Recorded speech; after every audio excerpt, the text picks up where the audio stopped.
I knew Jim Whittaker, the producer, for years before this. And I would say about 6 or 7 years ago, I was talking to him on the phone, and he said that he was getting on a helicopter in Massachusetts, and he was going to go. He was looking around. I said, well, what are you looking at? And he said, well, I'm trying to do this movie, and he told me the story. And I said, that sounds great. And, you know, for the next 6 years, he's just stayed at it. And it's what it takes to get a movie made sometimes. And he's a great producer, and he finally got it done. That was the first time I heard about it, and he didn't tell me in all detail, but it's a great story. I sort of like history, and the thing that first hooked me was, you know, it's how this all came to be.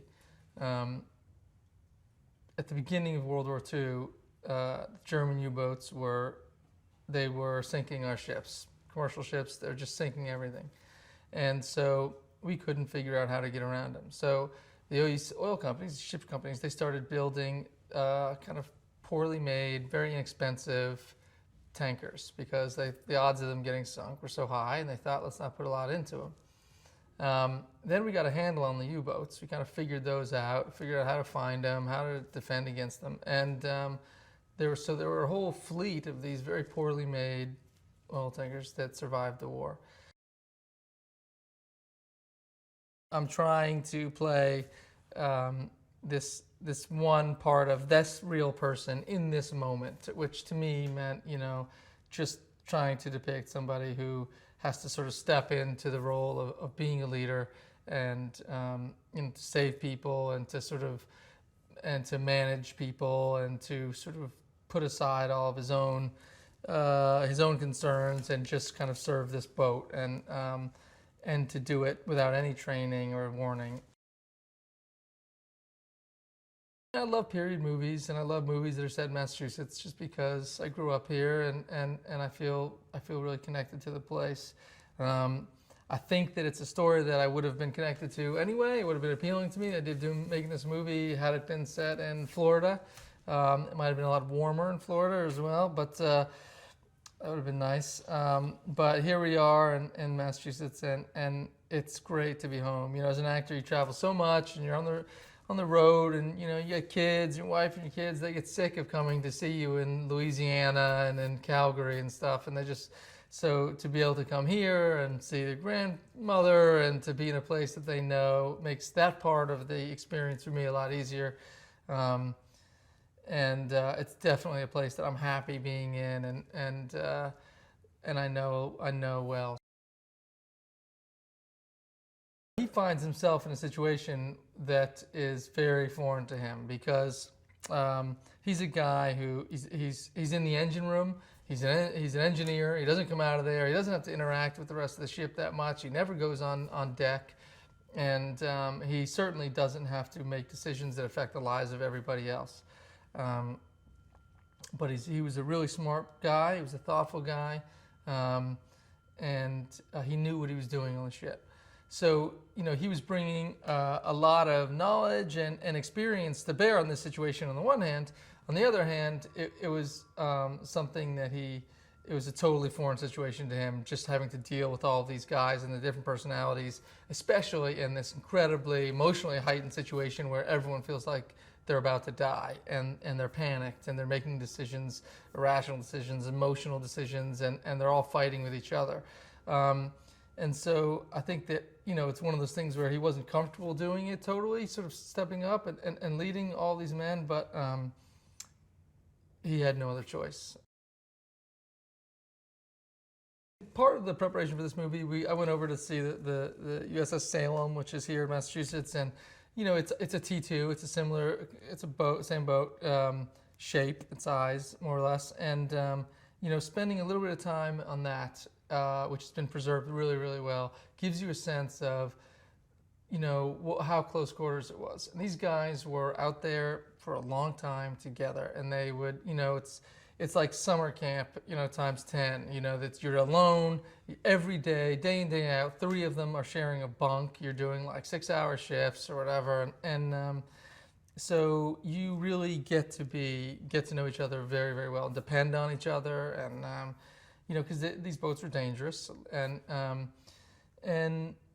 so I, as far as I could tell, there was some very, very close friendships, and people would stay, friends for the rest of their lives, and people who didn't get along, they really locked horns, and there are stories about that as well. So it just seems like living on a boat like this created some very charged relationships, either good or bad. Along comes Chris, and he's got that. He's funny. He's he's a good-looking, like very movie starish guy, and but he also is. This is why I hate him. He's also a really good actor, and I think this movie is it's just perfect for him because it's a big fun action movie with like amazing effects and all these like real practical sets where it's not all effects. It's like they've built these whole ships and they have real rain and everyone's wind machines and it all just looks amazing. But at the end of the day, you need people in it that feel human and that you're rooting for and that you like watching. And Chris is able to give that to the film and in spades. So it's great. It's great to have him. It's directed by Craig Gillespie, and he started out. He's had a really interesting career. He made Lars and the Real Girl, which is this kind of very small, interesting, offbeat movie with Ryan Gosling, and he's also made Fright Night, and he's made $1 Million Arm, and they're all completely different movies. And so, sometimes you wonder if somebody who makes the same thing over and over can step in. They make these little teeny tiny performance movies, but can they kind of create a world and build these huge sets and envision the whole thing? And you never know. But Craig was someone who had sort of proven himself in a bunch of different areas, and he has stepped into this really nicely. It's hard to kind of bring all of these parts together. I think it's because on the page you read a story about a sinking ship, and then you sort of wonder, well, how are you going to bring that to life inside a giant building in Quincy, Massachusetts? How are you going to make that feel real and still look spectacular? And he does it, and he always stays very cool, and he seems like it's just like a walk in the park being on the set. He's kind of strolls around very calmly, and everything looks fantastic.